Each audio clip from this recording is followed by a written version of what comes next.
So my dear friends, here we have Mr. Shane Bird, an international life coach and an NLP trainer. Hello, Shane Bird. Welcome to the show. How are you? G'day, thanks for having me. We made it. We made it. A bit of technical issues, but we're here. Yeah. So how's everything in Australia? Everything is fine over there? Yeah, beautiful, mate. She's nice and warm, so can't complain about that. Probably should get out and about a bit more than I am, but no, everything's going really well. Okay. So what about coronavirus? I think everything is fine now. We're pretty good here in Sydney. I know down in Melbourne and Victoria, they're still a bit in lockdown and stuff like that, but in Sydney here, mate, she's pretty much business as usual. Okay, fine. Okay, I want you to tell my audience about what you exactly do about your works and all. Yeah, cool. So probably a little bit of background to start with. So I was born and raised in New Zealand. I spent, I moved here in January, so I spent 41 years living on farms, working farms and living the farming lifestyle. I did spend 6.5 years in the New Zealand Army. I actually served with the Nepalese Army in East Timor for a tour there back in 2000. But other than that, like I say, I just used to live, eat and breathe the farming lifestyle. And anyway, throughout my last 5 years, I've done a lot of personal development stuff, different courses. And that led me to do some neuro-linguistic programming, which then led me to set up a coaching business, because I did the training and just thought, well, this stuff's really powerful. Be sort of selfish to keep it to myself, and decided, well, some people asked me to help them, and then next thing I knew, they were paying me. And then second half of last year, I was just doing it part-time amongst the farming, and decided to go full-time because it's just such a fulfilling thing to be able to do and help someone through something they're really struggling with. So I focus on mindset stuff. I mean, I know there's lots of different life coaches and different niches and stuff out there. So my stuff's I help farmers mainly, but anyone with a mindset problem. I teach them how to manage their mindset so that they can move forward with with the complete capacity to reach their full potential. Okay. So on what current project you are working right now? I got a few things going on at the moment. I got a lot of one-on-one clients, so I do a lot of one-on-one sessions on Zoom now, or just a video chat on Facebook. Obviously, the Corona thing stopped a lot of travel, so I do a lot of stuff just one-on-one, like deep sessions where we go real deep understanding of what's really caused all the limiting beliefs and negative emotions that people have in their life, and then go through a process to remove all of that. So that's my main my focus right now. But moving forward, going into next year, and I've also just started now, is I've just developed a few group programs that I want to sort of grow. Yeah, like I say, grow going forward into next year. And I've got 2 of those going at the moment. One's all about having a competitive mindset for when you're competing in a sport, and the other one is a program about managing anger. Yeah, so that's my focus and projects are at the moment. I have seen you were doing something like anger management course and all. Exactly. Yeah. I've got a 5-week program that we were just on the second call last night, and it's called Managing an Angry Mindset. So I'm teaching people. The first week was all understanding what anger is and how anger has been for them and how it served them and what it's cost them, and the ways that they get triggered, go into anger. And then last night, I had a good friend of mine co-presenting with me, and we went through a process to identify how you can have anger and still let it serve you in a positive way rather than let it get out of control. Because the thing with anger is a lot of people use anger to try and get control back of a situation, but then it very quickly gets to a stage where anger gets out of control. So they're trying to take control, yet it gets to a point where they're out of control. So there's that paradox. It's the anger and the balance. And it's teaching people how to get that balance so that they can have the anger and keep control in a manner that's going to serve them and the people around them. Okay, don't you think like anger can be positive also? Like it may help people. Yeah, absolutely. And that's what we really focused on last night, was how to use it in a positive way. And there's certainly ways that anger can be used in a positive way. And the big thing we talked about last night was having your boundaries. So people will suppress their anger, so then they will release the control or lower their standards or their boundaries of what they're willing to accept in their life. And then next thing you know, you've been taken advantage of. And then you suppress more of yourself because you feel like you don't have a voice. And that's just not acceptable, really. I mean, if you don't have control of your life, if you don't have the boundaries, then someone else is going to Exactly. take control for you, and that's not ideal. Exactly. I think today's people are very, very short tempered, right? Yeah. Yeah. Why do Yep. you think That's a that very that's happening? Oh, it's just people just allude. Well, I guess for me, it's probably just they have less patience, and Hmm. they are very just people are so quick to react now. Like we're in a world where you got to react real fast. Whereas if you go back 30 years ago, everyone had time. You didn't. It wasn't so. It wasn't instant. There wasn't Instagram. There wasn't. You couldn't just open up your phone and Google something. You had to Exactly. have patience Exactly. and go and research it. So. Patience is probably something that's actually, really been lost in the last 20 years, especially since the internet's come along. So people just want instant gratification. And when something goes wrong, if they can't instantly fix it, they just get frustrated, which then quite often turns to some sort of anger. Exactly. I think technology has some of the bad effects also. I think that might be the reason, Oh, right? absolutely. Yep. There's been negative spin-offs on that. I mean, there's a lot of positive stuff about it, but it's the negative stuff that people are Mm. allowing to overrun their life. That's not ideal. Because I think social media is also teaching people to get very quick response. Like if they press button and then very quick response. But I don't think life works that way, right? So that might No, be the that's reason. right. No, and that's exactly what I talk about, that instant gratification. Like people put a post up and 3 minutes Hmm. later they're looking at it going, how many likes and how many comments have I got? Exactly. Because they Exactly. instantly want to feel good, right? They put Exactly. a post up because they want to have connection with people. They want to have some sort of conversation. They want to feel good about themselves. So they want to be significant. So if it's not happening instantly, then they go, oh, well, I'll put another post or I'll message someone else just to try and get that feeling Mm. of significance or gratification. So regarding anger management, what kind of clients did you got till now? Like what were their problems? There's a wide range of them. I've got farmers that quite often have anger when animals or livestock won't do what they're hoping that they would do. Hmm. I've got guys that just, anger around their family, whether it's the way they were raised and they hold anger and resentment towards a parent. I've got ones that talk about their kids that are, make them angry all the time. I've Hmm. got teenagers that just talk about being angry all the time, just at school and stuff. So there's a wide range of people there. It's a real good mix, actually. Okay. So how do you help those people out? Oh, we've got a process that I'm going to walk them through for the 5 weeks. So, like I said, the first week was all about identifying what is Hmm. anger, where it comes from, and how it's been a problem in their life. The second stage which was last night, was initiate. So initiate a new process and understand how we can use anger in a positive way. Next session is going to be all about intervening with that anger. So I'm going to walk them through a process that's going to really loosen it up and get them to express it and really get rid of it out of their nervous system, the unwanted, uncontrolled anger. The fourth one is I'm going to install a new pattern, a new system for them that they can apply when they start to feel angry or when they get triggered, so that they can, again, go back to what we were doing yesterday, use it in a positive way. And the fifth one is all about the impression you've left on yourself and other people in your life so far through your anger. And, giving the forgiveness or apologizing or just getting clarification within yourself about really what you've done and what it's cost you and what it will cost you in the future. Okay, that might be a long process, but what do you suggest to people? Like a very quick process to overcome the anger. Like if somebody is very annoyed, then what he or she should do to quickly Oh, overcome from that. yeah, quite simply, just step back. Just step back and go, what's really going on here?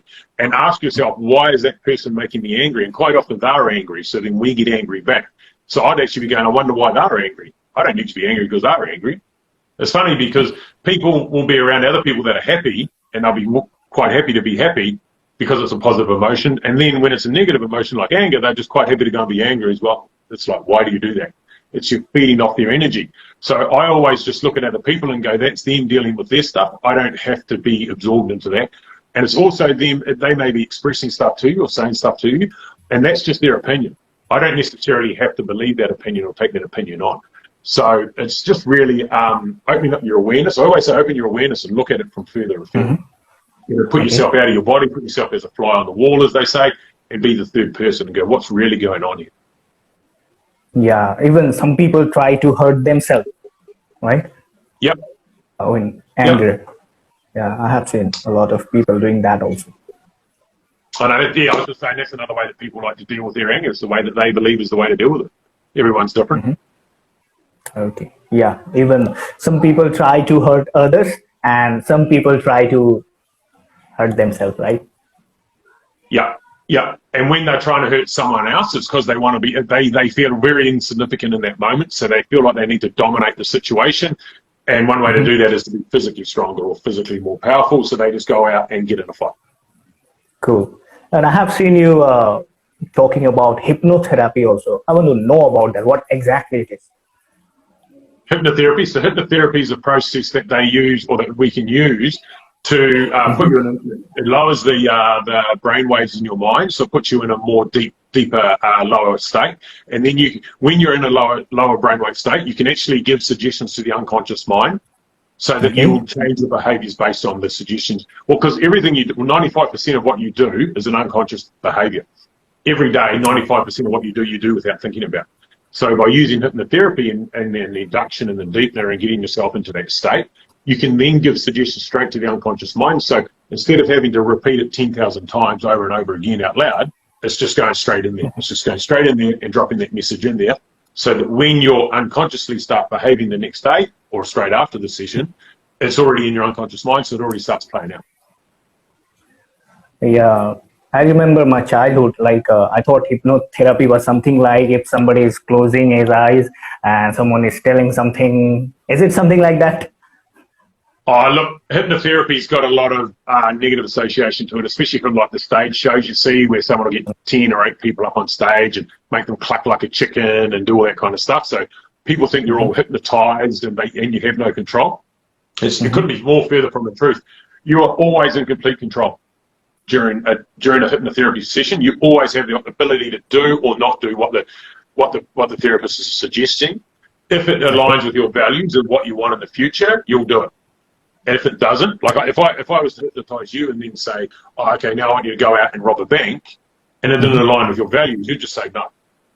But if I said, okay, now, and put you through a process and say, okay, now you're going to quit smoking, and if it aligned with what you really wanted to do, then yeah, cool, you would actually do it. Okay. I have seen you help people with to conditioning, like to condition their mind also, right? Like, Yeah. do you have any particular courses, or you help people with Zoom online classes, or how you do that? Yeah, so that most of that stuff's all my one-on-one stuff that I do with a Zoom or a video chat. And I do have a process that I put them through. Normally they are all on my high-end program, which is my mindset intervention method. And the process is quite simply, I do a full personal life history and find out all the events that they've got a negative charge on, or all the people they've got a negative charge on. And then that normally takes like 2 or 3 hours to do that part. And then what I do is I put them through a process where I remove the negative charge, the negative emotions, and the limiting beliefs that they have, and then teach them. So that takes it out of their nervous system. And then I teach them how to retrain their unconscious mind or their nervous system, so that when they move forward, they react and respond completely differently. Okay, so what do you think? What is the reason behind that wrong, or say that very weak mindset? I think one main reason, I think parenting also should be the reason, like wrong parenting and all. 100%. Look, it is the conditioning. The bad mindset always comes from your conditioning. And the 0 to 7 age bracket is what they call the imprint period, right? So it's when you're, we talked about hypnosis. It's basically when you're in an unconscious state, like you're almost hypnotized that whole time, so that whatever happens, you just believe it to be true, whether it's correct or not. So if you're raised in an abusive family, you just download the belief that that's the way a family works. If you're raised in a loving, caring family, you download the belief that that's the way it works. So whatever happens in that first 7 years, you just don't question it, because you haven't developed the questioning faculty in your mind. And then as you go through, by the time you're conditioned, by the time you're 7, everything that happens later on in life, when it triggers one of those same emotions or a memory back to one of the events from the past, you just go, oh, that's what that means. So now I have to behave that way. And that's why that means I have to be sad. That means I have to be happy. That means I have to be angry, or that means I have to laugh. So whatever had happened in that first 7 years is very, very influential to how you behave when you're 27, 37, 47. Then I think one should not believe without checking the fact by themselves, like whatever if somebody is telling, and we are making that belief, and I think that perspective runs our life, isn't it? Yeah, yeah, and our perspective is completely different to everyone else, right? You could have two people, you could even have twins standing next to each other, witness the same event, and give it a totally different meaning. It just Okay. depends on what they've been exposed to in the past. Yeah, I think it also depends upon the, like, by whom they are being influenced, like influencer and all today's life. I think Instagram and all, they Absolutely. are looking over their super hot models and all. They want to feel like themselves. I think that is also one of the reasons. Yeah, yeah, 100%. Because, in the past, we were all just influenced by live people in our life. But now we're Yeah, influenced, by Instagram and Facebook and all the social media or just any media or anything on TV. And how much of that is yeah, actually real? How much of it is filtered, right? 95% exactly. filtered, I would say. You know, everyone, there's just So, about, if someone's an Instagram superstar, I'd say that 100% of their photos have been filtered. So it's and I not have real. seen a lot of people suffer regarding goal setting. Like they are very good, they are very productive, but even they are unable to share their goal. But I have seen you helping out people in goal setting also, right? Yeah, I mean, goal setting is huge because a lot of people just don't even have goals. In fact, I think Harvard University did a study and found that 83% of the population don't even have a goal. And then another 14% of people will have a goal, but they don't write it down. But if you have a goal in mind, you're 10 times more likely to achieve it than someone who to achieve something than someone who doesn't have a goal. Now, the last 3% are the ones that Exactly. write it down. And by writing that down, you're even 3 times more likely to achieve something. So if you're writing a goal down, you're 30 times more likely to achieve something than 83% of the population. The problem with most people is they don't know how to set a goal properly. A lot of people will just go, oh, my goal is to have more money. Oh, cool. Here's $5. You've achieved your goal. You need to really write down, like, you need a date on it and an exact amount. So it's got to be timed, it's got to be specific, and it's got to be measurable. It's got to be real, Exactly. and it's got to be attainable. So, for example, someone might go, oh, it's now the 30th of, or 31st of December 2021, and I've saved $100,000 through the year. Okay, well, that's real specific, it's measurable, and it's got a date on it. But if I just go, oh, it's the 31st of December, and I just want to save as much money as I can, well, I might save $5, right? That was all I can do. So same thing with weight loss. People just say, I want to lose weight. But if you actually put, I want to lose 20 pounds or 10 kilos by a certain date, it makes it a much more realistic goal to go after. So I've got Even a process that I put people through for that. I've got a video that I send them, and then we catch up and go over it, make sure it's written properly, and make sure they put the steps in place. Because a lot of people will set a goal, but they might set the goal to make that money, and then not actually put in place that, I need to save, $20,000 a month or $10,000 a month to yeah, do that. exactly.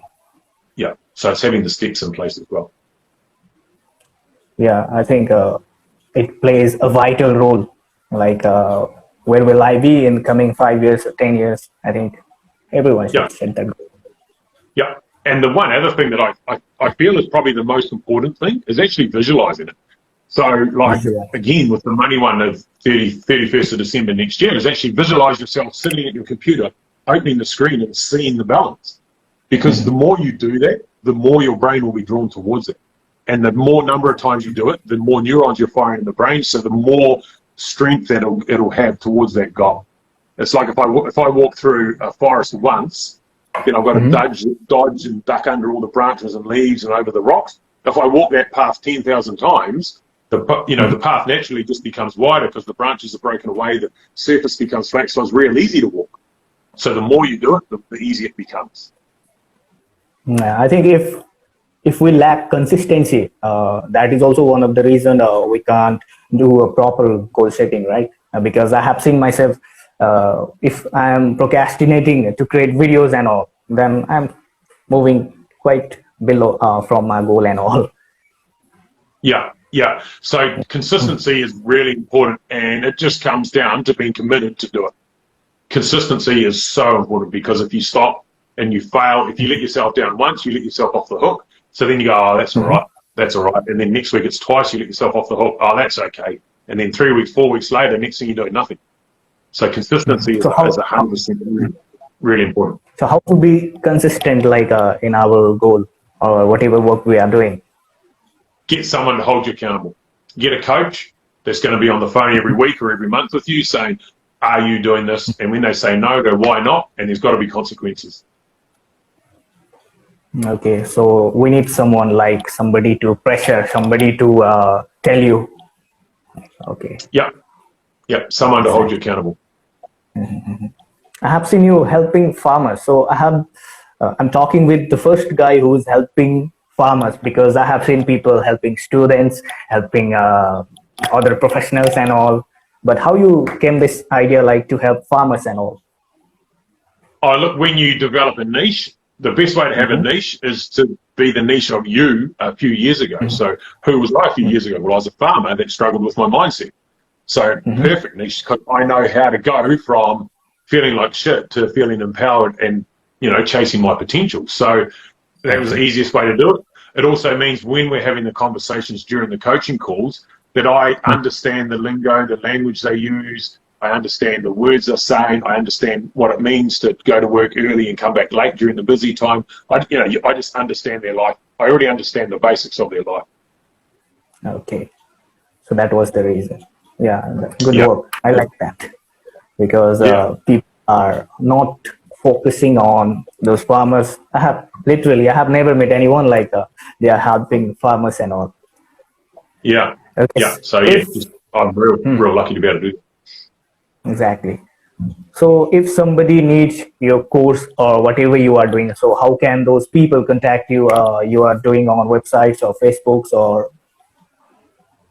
Yeah, the easiest and best way is to find me on Facebook. So if you just look up Shane Bird, it'll come up there. I'm in Sydney, so you'll very quickly know if it's, you're about to see my face. I've got a photo with exactly this hat and shirt on. So that's my profile picture. But you'll very quickly know if it's me or not with all the posts. It's all coaching related. And just message me on there. Send me a private message, even a friend request and a message at the same time, and I'll be sure to get one or both of those. And then I can either chat with you over there, or we can jump on the phone or whatever, and just go from there. Okay, so I think the best way is Facebook. I have seen you mostly active in Facebook, right? More than Instagram. Yeah, that's right. I do have this Instagram account. If they can't find me on Facebook, send me a message on Instagram, and I will get it. I just don't post on Instagram anymore because I'm so busy just working through Facebook and stuff like that. But my account's still active, so I still get the notifications. Okay. One last question. I want you to give a 1 minute message to all my audience. Like, if this is the last moment, and what do you want to tell everyone over there? Yeah, quite simply, why are you holding yourself back? If you're holding yourself back in any reason, what is it you fear the most? And I can tell you, it's probably you fear, and deep down, like people go, oh, I fear being judged, or I fear failing. Really deep down, you fear that you're not good enough. Okay. I can tell you now, if you break it down, you go down level by level by level, is you fear that you're not good enough. And when people fear that they're not good enough, they fear that they won't be loved. Exactly. And everybody just wants to be loved, okay? So the question is, if you've got a limiting belief, if you've got something holding yourself back, where have you learned that? Okay, if people feel like they can't achieve something or they're not going to be able to do something, where did you download that belief? Because you weren't born with that belief. Exactly. The only two fears you're born with is the fear of heights, or the fear of falling, and the fear of loud noises. So if you've got a fear of being judged, where did you learn that? And then, is it true for you, or is it just true from the person that taught you, or is it true for that situation? And that's all it is start challenging your fears, start challenging your limiting beliefs. Where did you learn it? Why was it installed in you? And is it true? And the best way to get past any of that is what I do is create yourself a truth list. So you just want to create a list of 20 things that are absolutely true for you. So, I'm caring, I'm kind, I'm loving, I'm a hard worker, I'm out to help people, or whatever it is for you that's most true. And then what you want to do is have that list really handy. So in a list on your phone or just a piece of paper in your pocket, so that when you feel challenged and someone goes, oh, you can't do that, or you're mean, or whatever, you just pull out your list and go, well, this is what I know is true for me. This is my truth. And you read it, because then that challenges them. And it goes, well, I know this is true. And then you read it like an absolute state of certainty that this is true. I am truly this. That's just them perceiving that I'm awake. And then that's them challenging me. And if they're challenging you, it's probably because you've triggered a fear in them. Okay. Okay, Feinberg, it was very good. It was very nice talking to you. Thanks for giving your time. No See you. worries. Okay, have a good time. Perfect. Thank you. Welcome. See ya.